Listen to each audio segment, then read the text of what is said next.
अस्सलामुअलैकुम नाजरीन, आप देख रहे हैं प्रोग्राम न्यूज़ व्यूज़ और मैं हूँ रजा सुहेल। नाजरीन, अपोजिशन यानी पीडीएम जो है वो लाहौर वाले जलसे के लिए बाज़िद है और वो कहते हैं आंधी हो तूफ़ान हो ये जलसा होकर रहेगा। इस पर हम बात करेंगे, लेकिन इससे पहले इससे मुतल्लिक़ ही आपको खबर देते चलें कि जो 13 दिसंबर को लाहौर में जलसा हो रहा है और उसके बाद नेक्टा जो मुतल्लिका अदारा है उसकी जानिब से कहा गया है कि 13 दिसंबर को पाकिस्तान में दहशतगर्दी का ख़तरा है। तहरीक तालिबान की जानिब से पाकिस्तान में 13 दिसंबर को दहशतगर्दी का ख़तरा है और 13 दिसंबर को इत्तफाक़न लाहौर वाला जलसा है। और अब अपोजिशन जो है वो इस जलसे के लिए बहुत पुरजोश है। मरीम नवाज़ रैलियों पे रैलियाँ निकाल रही हैं और अब अपोजिशन वाले एक और नई बात कर रहे हैं। वो कह रहे हैं अब हुकूमत हमसे रब्ता कर रही है, वो हमसे मुज़ाकरात के लिए वो कह रही है, वो हमें एनआरओ दे रही है। इस पर हम बात करेंगे कि क्या कह रही है हुकूमत, कौन सा एनआरओ दे रही है, कब दे रही है। और इसके अलावा ये कि डीजे भट्ट साहब को गिरफ़्तार किया गया है और हमारे साथ सीनियर तज्ज़ियाकार राय अली साहब मौजूद हैं। सर बताइएगा, ये जो डीजे भट्ट को गिरफ़्तार किया गया है इसका क्या मामला है, क्यों गिरफ़्तार किया गया है? देखिए, ये मैं समझता हूँ कि पंजाब हुकूमत ने गलत कदम उठाया है।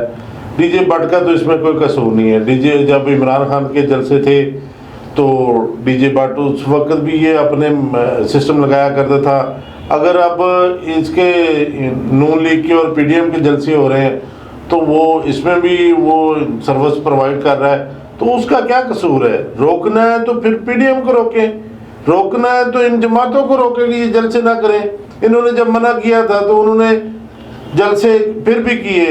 अब उन्होंने ये सिर्फ ये बेस बना के, देखिए हमेशा कमज़ोर जगह जो है, जो नीची जगह होती है वहाँ पे पानी जाता है, ये सब कहते हैं। ऊपर वाली जगह पे पानी नहीं जाता। यही कमज़ोर पे कानून लागू होता है, मजबूत जो ताकतवर होता है उसके लिए कानून नहीं है। सेम वही चीज़ हुई है कि डीजे जो है वो कमज़ोर था इसलिए कानून उस पर इम्प्लीमेंट हो गया, और जो ताकतवर थे पीडीएम वाले, पीपल्स पार्टी वाले, नून लीग वाले, उन पे कानून लागू नहीं हुआ, उनको किसी ने पूछा नहीं। हालांकि उनके खिलाफ FIR भी दर्ज हैं, वो दंदनाते फिर रहे हैं, वो जलसे जुलूस कर रहे हैं, किसी ने आज तक गिरफ्तार किया। तो जो कमज़ोर आदमी था, जो एक सिर्फ डीजे सर्विस एक प्रोवाइड करता था, उसको इन्होंने गिरफ्तार भी कर लिया, गाली गलौज भी किया, मारा पीटा भी, घसीटा भी।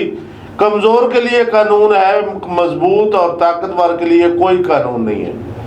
सर, आज बिलावल भुट्टो की और मरीम नवाज़ की मुलाकात हुई और मुलाकात के बाद मीडिया टॉक करते हुए उन्होंने कहा है कि बिलावल भुट्टो ने कहा है कि हम सिंध हुकूमत की कुर्बानी देंगे, हम इस्तीफ़ों वाले ऑप्शन पर अमल करेंगे। तो सर, अगर अपोजिशन इस्तीफ़े दे देती है, एक लम्हे के लिए सोच लें पीपल्स पार्टी ने भी इस्तीफ़े दे दिए, पूरी अपोजिशन ने इस्तीफ़े दे दिए, उसके बाद क्या होगा? देखिए जी, अगर जैसे कि हम तो ये बात मानने के लिए तैयार नहीं है कि ये जो इस्तीफ़ों की बात हो रही है ये इस्तीफ़े देंगे, मगर आज जो इन्होंने मरियम और बिलावल की मुलाकात हुई है उसके बाद उन्होंने इकट्ठी प्रेस कॉन्फ्रेंस की है। उसमें बिलावल कह रहे थे कि जी धड़ाधड़ मेरे पास इस्तीफ़े आ रहे हैं। मरियम तो पहले दिन से कह रही है कि जी मैंने तो अभी कहा नहीं है, तो अंबार लग गए, पता नहीं कितने को इस्तीफ़े आ गए हैं। टोटल मेरे हले 300 साढ़े 300 इस्तीफ़े बनने हैं, तो ये पता नहीं कितने इनके पास इस्तीफ़े आ गए, अंबार जो लग गए हैं। मगर ये मान लिया कि ये इस्तीफ़े दे देते। अगर ये इस्तीफ़े देने की गलती करेंगे तो फिर हुकूमत कामयाब हो जाएगी। हुकूमत इतनी मजबूत हो जाएगी कि इनकी सोच होगी, हुकूमत जो चाहेगी बिल पास करेगी, क्योंकि वो इस तरह अक्सरियत में आ जाएगी। वो समझ लें कि वो फिर 1/3 की पावर में आ जाएगी, क्योंकि इन्होंने इस्तीफ़े वही देने हैं ना कि जो इन्होंने सीटें जीती हुई हैं। अब जो पहले वो जीत के बैठे हैं वो तो उनकी अलग हो जाएंगी हुकूमत की। अब जो इन्होंने जीती हुई हैं उन पे इलेक्शन होगा। देखिए, मैंने कल भी बताया था कि असम्बलियाँ तालील नहीं होंगी। ये सब इस्तीफ़े दे भी देते हैं, असम्बलियाँ तालील नहीं होंगी। जब असम्बलियाँ तालील नहीं होंगी तो निगरान हुकूमत आएगी नहीं, फिर हुकूमत नहीं करवाने ना। वज़ीर आज़म भी यही रहेगा और वज़ीर आला भी यही रहेगा। सिर्फ सिंध हुकूमत का जो है वहाँ पे निगरान हुकूमत बनेगी, वहाँ पर फिर वो जनरल इलेक्शन की तरह जनरल इलेक्शन होगा सूबाई की सतह पे।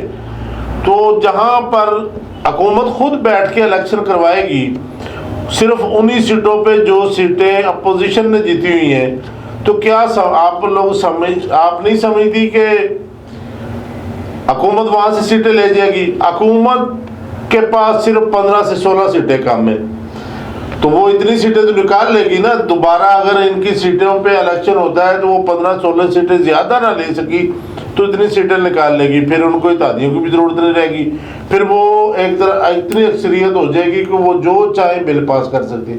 अब तो उन्हें इत्तेहादी भी मजबूर करते हैं, ब्लैकमेल करते हैं, ऐसा फिर नहीं होगा। सर अगर हम लाहौर जलसे की बात करें तो अपोजिशन इतनी पुरजोश है इस जलसे के लिए, आपको क्या लगता है कितना सक्सेसफुल होगा ये जलसा? देखिए जी, ये जलसे पे जोर तो दिया जा रहा है मगर साथ साथ दहशतगर्दी के भी खतरात हैं। मैं समझता हूँ कि जलसा इनको नहीं करना चाहिए। जलसा होगा, जलसा ये करेंगे, क्राउड भी इकट्ठा होगा,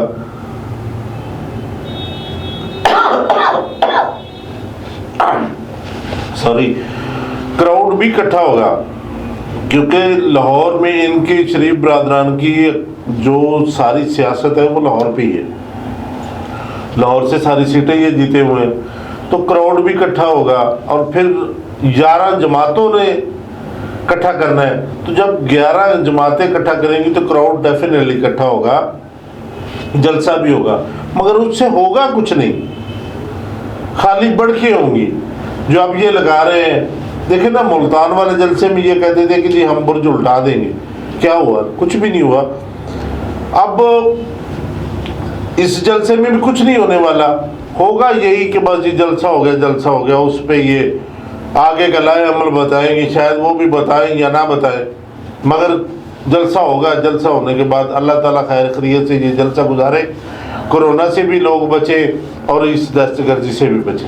सर ये बताइएगा, अपोजिशन की जानिब से कहा जा रहा है कि जलसे में रुकावटें डाली जा रही हैं, मीनार पाकिस्तान के ग्राउंड में पानी डाल दिया गया है, और फिर क्या होगा? ये 13 दिसंबर को हुकूमत और अपोजिशन का तसादुम होगा कि 13 दिसंबर को जलसा होगा?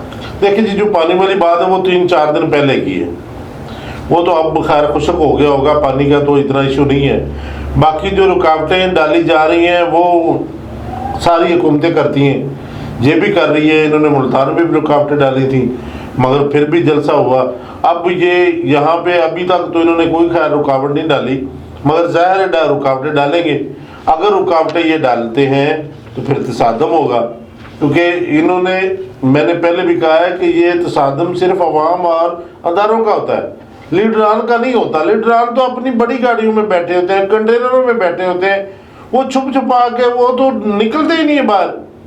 जो हमारी तरह बेवकूफ़ अवाम है वो लड़ती है अदारों से भी और स्टेट से भी। तो अवाम को सोचना चाहिए कि यार हमें नहीं लड़ना चाहिए। क्या होगा अगर आप देखें ना, एक तो 2 चीज़ें इसमें, एक तो कोरोना बेतहाशा फैल रहा है और लाइलाज बीमारी है, इतना कि ये पूरी दुनिया में, ये खाली पाकिस्तान में नहीं, पूरी दुनिया में ही है। तो कोरोना फैल रहा है, कोरोना से बचने के लिए एहतियात ही है ना, तो एहतियात बरतनी चाहिए। हमें जितना इसमें एहतियात की जा सके करनी चाहिए। आवाम को सोचना चाहिए कि वो जलसों में ना जाए। सर अगर दूसरी जानिब देखें तो हुकूमत बड़ी मुतमईन नज़र आ रही है और अपोजिशन पर दबाव ज़्यादा में इजाफा महसूस हो रहा है, इस पर क्या आप कहेंगे, क्या राय है आपकी? देखिए जी, मैंने पहले भी कहा था और सब ये कह रहे हैं कि हुकूमत मुतमईन है, यहाँ तक कि इन पार्टियों के जो MNA MP हजरात हैं बल्कि उहदेदार कह रहे हैं कि अगर हम इस्तीफे देते हैं तो हुकूमत के लिए एक तोहफा होगा। तो मैं पहले भी कह चुका हूँ कि अगर ये इस्तीफे देते तो हुकूमत ने तो मुतमईन नहीं रहना है ना, फिर वो बड़ी जल्दी से जो है वो इलेक्शन करा देंगे, इलेक्शन करा के वो 1/3 अपनी पावर शो कर लेंगे, क्योंकि ऐसा तो मुमकिन नहीं है कि अगर 10 सीटों पे इलेक्शन होता है तो उसमें 10 की 10 ही मुखालिफ पार्टी ले जाए, वो डेफिनेटली उनमें बंटवारा होगा। अगर वो सारी हुकूमत नहीं लेती तो 3 उसमें ले जाएगी। देखे ना, 3 अगर सीटें लेती है तो वो पावर में आती है ना, क्योंकि उनकी पहले वाली सीटें तो वैसे ही कायम रहेंगी, ये वही सीटें होंगी जो वो हारे हुए हैं। तो अगर वो हारे हुए में से दोबारा सीटें ले जाते हैं तो वो पावर उनकी जब बढ़ेगी, फिर उनको दादियों की जरूरत भी नहीं होगी। इसलिए क्योंकि कानून के मुताबिक हुकूमत मुतमिन इसलिए है कि कानून के मुताबिक ये सारी जमातें अगर इस्तीफे दे देती हैं तो फिर भी असम्बलियाँ तालील नहीं होती, क्योंकि जब तक कौरम पूरा रहेगा हाल का, वो है 83 लोग अगर हाल में मौजूद हैं, 83 मेंबर है, तो कौरम पूरा है। तो कौरम पूरा है तो फिर वो असम्बलियाँ तालील नहीं होंगी। इसलिए गवर्नमेंट ने मुतमिन नहीं रहना है, गवर्नमेंट को हर तरफ से फायदा ही हो रहा है। सर, अगर गवर्नमेंट इतनी मुतमईन है तो मुज़ाकरात के लिए क्यों राब्ते करिए? आज जैसे कि आज की मीडिया टॉक में मरियम नवाज़ ने भी कहा कि मुझसे राब्ते किए जा रहे हैं मुज़ाकरात के लिए, लेकिन मैं नहीं करूँगी मुज़ाकरात। तो वो फिर इतनी मुतमईन है तो फिर मुज़ाकरात की क्या ज़रूरत है? देखें, हुकूमत का काम है मुज़ाकरात करना। आपने जितनी हुकूमतें, जितने जलसे जुलूस हुए हैं, सब उठा के देख लें, हुकूमत कहती रही है कि मुज़ाकरात करें, जी हाँ मुज़ाकरात करें। ये भी एक सियासत है, मुज़ाकरात करें जी, ये तो चाहते हैं मुज़ाकरात करें, मगर वो मुज़ाकरात करप्शन पे नहीं करना चाहती हुकूमत, ये चाहते हैं करप्शन पे हो। वही मैं आपसे पूछना चाहती थी कि इत्तेसाब के बगैर भी मुज़ाकरात हो सकते हैं अपोजिशन और हुकूमत के? मुज़ाकरात और है क्या, सिर्फ यही मुज़ाकरात है ना कि इनके केस खत्म किए जाए। और इन्होंने क्या चाहना है? अगर ये कहते हैं कि जी हुकूमत घर चली जाए, तो फिर इस पे क्या वो डायलॉग क्या होगा? देखे ना, हुकूमत को कहे कि जी हुकूमत मुज़ाकरात, हमारा मुतालबा सिर्फ एक ही, हुकूमत घर चली जाए, तो फिर मुज़ाकरात तो ना हुए ना। मुज़ाकरात तो तब ही है कि अगर ये कहें कि जी हमारे ये 10 केस है, ये ख़त्म किए जाए। हुकूमत कहती 10 नहीं, हम 5 ख़त्म कर देते हैं, 5 को रहने दें, ये होते हैं मुज़ाकरात। हुकूमत कह रही है बैठ के करप्शन के अलावा हमारे साथ मुज़ाकरात कर लो। अब इनके पास करप्शन के अलावा कोई बात ही नहीं है, तो फिर ये मुज़ाकरात कैसे करेंगे? देखिए, कल जो इन्होंने रैली मरियम नवाज़ ने निकाली है, आफरीन है कि मरियम नवाज नारा लगाती है और जवाब उल्टा आता है उसका। लोगों ने देखा होगा, देख रहे हैं, क्योंकि मीडिया ने तो सब कुछ दिखाया है, कैमरा कोई चीज छुपाता नहीं है। तो इनको वहीं पे जवाब जब मिल रहे हैं, तो फिर मुज़ाकरात या एनआरओ, जी वो हमसे एनआरओ मांग रहे हैं, ये कैसा लॉजिक है कि जी वो हमसे एनआरओ मांग रहे हैं? किस चीज के एनआरओ मांग रहा है जी?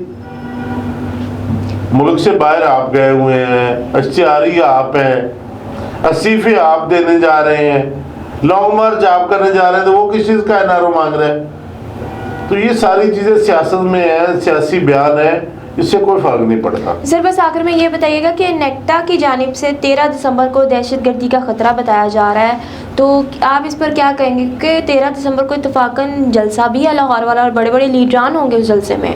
देखिए, हमेशा दहशतगर्दी क्राउड पे होती है, तो चूंकि ये 13 अगस्त को जो जलसा है, ये बहुत बड़ा क्राउड इकट्ठा होने जा रहा है, जिस वजह से अल्लाह ना करे कोई ऐसा वाक़या हो, तो पॉसिबल है कि हमारी एजेंसियों को और हमारे ये लीडरान को सोचना चाहिए कि अल्लाह ताला माफ़ करे ऐसा कोई वाक़या हो।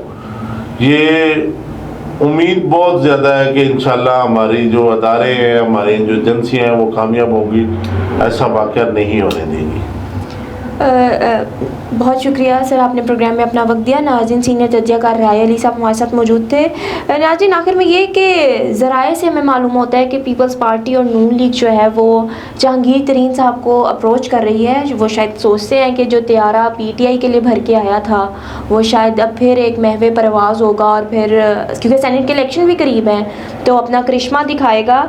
तो नाज़रीन, बस जाते जाते ये कि गुजारिश है कि कोई भी आपकी कोई भी सियासी राय है, कोई भी मज़हब है, मसलक है, कोई भी सियासी नज़रिया है, लेकिन कोरोना एक हकीकत है, उससे एहतियात कीजिए और अपने प्यारों की हिफाजत कीजिए। अब तक के लिए इतना ही। अगले प्रोग्राम तक के लिए इजाज़त दीजिए। अल्लाह हाफ़िज़।